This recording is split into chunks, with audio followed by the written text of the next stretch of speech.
আজ এই ভিডিওতে এমন কিছু তথ্য উপস্থাপনা করব যেটা জানলে আপনারা অবাক হয়ে যাবেন। এই তথ্যটি হলো আমাদের ঘুম সংক্রান্ত। শাস্ত্রে বলা হয়েছে যে কোনো ব্যক্তির ঘুম সকাল ৩টে থেকে ৫টার মধ্যে ভাঙলে তাহলে এটি কোনো না কোনো দিব্য সংকেত দেয় আমাদের, এবং এই সময় কি করা উচিত সেটাও বলা হয়েছে শাস্ত্রে। কিন্তু এই কথাটির মধ্যে কতটা সত্যতা আছে সেটা আজ আমরা বিস্তারিতভাবে জানব এই ভিডিওতে, এবং জানব যে ভোর ৩টে থেকে ৫টার মধ্যে ঘুম ভাঙলে ঈশ্বর আমাদের কি সংকেত প্রদান করেন। নমস্কার, ঈশ্বরতত্ত্ব চ্যানেলে আপনাদের সবাইকে স্বাগত।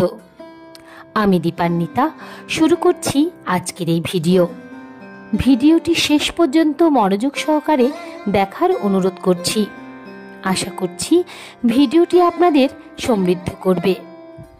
ভিডিওটি শুরু করার আগে যারা এই চ্যানেলে নতুন তারা এই ধরনের ধর্মীয় ভিডিও পেতে চ্যানেলটিকে অবশ্যই সাবস্ক্রাইব করুন। তাহলে চলুন শুরু করা যাক আজকের এই ভিডিও।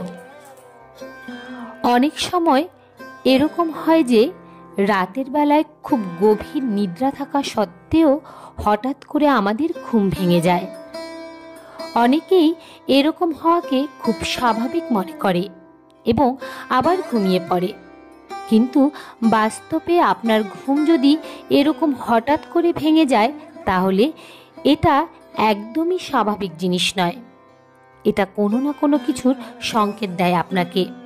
আর এটা তো আমরা জানি যে আমাদের জীবনে কোনো জিনিসই বিনা কারণে হয় না। প্রত্যেকটি জিনিসের পিছনে কোনো না কোনো কারণ থাকে। এমনকি কোনো ব্যক্তি যখন ঘুমের মধ্যে কোনো স্বপ্ন দেখে সে স্বপ্নেরও কোনো না কোনো কারণ থাকে। এই ভিডিও থেকে আপনারা জানতে পারবেন ভোর ৩টে থেকে ৫টার মধ্যে ঘুম ভাঙলে ভগবান আমাদের কি সংকেত প্রদান করেন। শাস্ত্রে বলা হয়েছে যে সূর্য ওঠার আগে ৪৫ মিনিট পর্যন্ত সময়কালকে ব্রহ্ম মুহূর্ত বলা হয়। অর্থাৎ এই ব্রহ্ম মুহূর্ত হল ভোর ৩টে থেকে ৫টার মধ্যের একটি বিশেষ সময়। বিভিন্ন শাস্ত্রে ৩টে থেকে ৫টার মধ্যে এই সময়কালকে ব্রহ্ম মুহূর্ত বলা হয়েছে। এই সময় প্রকৃতিতে এক অভূতপূর্ণ পরিবর্তন ঘটে, যা আমাদের জীবনকে সুন্দরভাবে গড়ে তোলা ও সংবেদনশীল করে গড়ে তোলার সুযোগ এনে দেয়।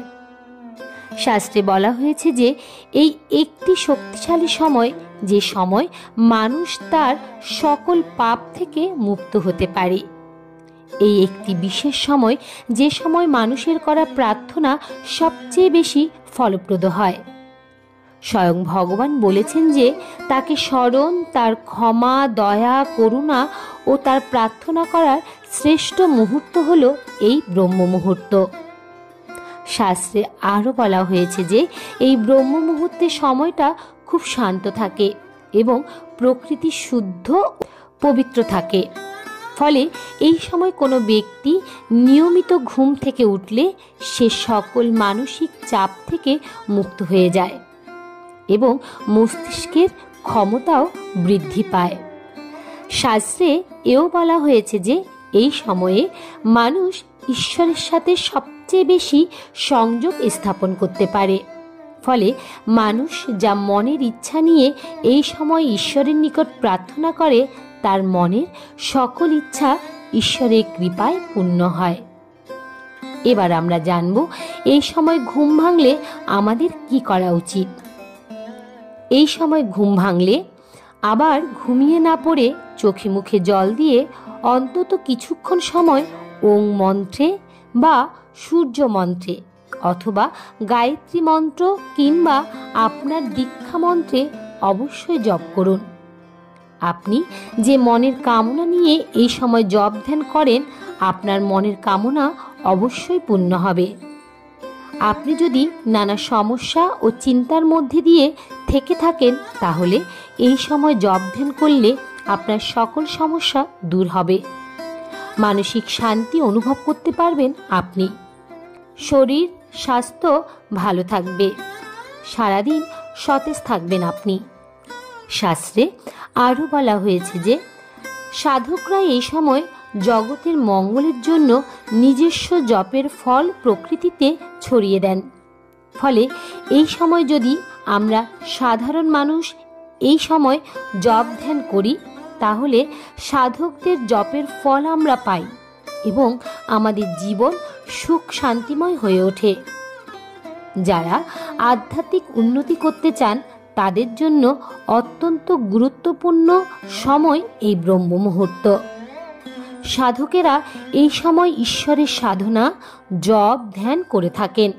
অর্থাৎ যদি কারো ঘুম নিজ থেকেই ভোর 3টে থেকে 5টার মধ্যে ভেঙে যায়, তাহলে বুঝবেন যে ঈশ্বর আপনার জীবনে সুখ শান্তি লাভের বিশাল সংকেত দিচ্ছেন। ঈশ্বর আপনাকে সুযোগ করে দিচ্ছেন জপ ধ্যান বা প্রার্থনা করে আপনার সকল সমস্যাকে জীবন থেকে দূরে সরিয়ে দেওয়ার ও আপনার সকল মনস্কামনাকে পূর্ণ করার। কারণ কেউ চেয়েও অ্যালার্ম দিয়েও এই বিশেষ মুহূর্তে উঠতে পারে না, বা উঠলেও বেশি দিন উঠতে পারে না। তাই অবশ্যই চেষ্টা করুন ঘুম থেকে উঠে এই সময়কে যথাযথ কাজে লাগানোর এবং টানা 21 দিন ব্রহ্ম মুহূর্তে উঠে জপ ধ্যান করতে পারলে এটা আপনার অভ্যাসে দাঁড়িয়ে যাবে। জয় শ্রীকৃষ্ণ, রাধে রাধে। তাহলে এ পর্যন্তই। ভিডিওটি যদি আপনাদের ভালো লেগে থাকে তবে অবশ্যই একটি লাইক করবেন এবং কমেন্টে রাধা মাধবের জয়গান করতে ভুলবেন না যেন। এ ধরনের ধর্মীয় ভিডিও পেতে এবং নিয়মিত গীতা পাঠ শুনতে চ্যানেলটিকে অবশ্যই সাবস্ক্রাইব করবেন। দেখা হচ্ছে অন্য আরেকটি ভিডিওতে। ততক্ষণ পর্যন্ত আপনারা ভালো থাকবেন, সুস্থ থাকবেন। হরে কৃষ্ণ কৃষ্ণ কৃষ্ণ হরে হরে, হরে রাম রাম রাম হরে হরে। নমস্কার।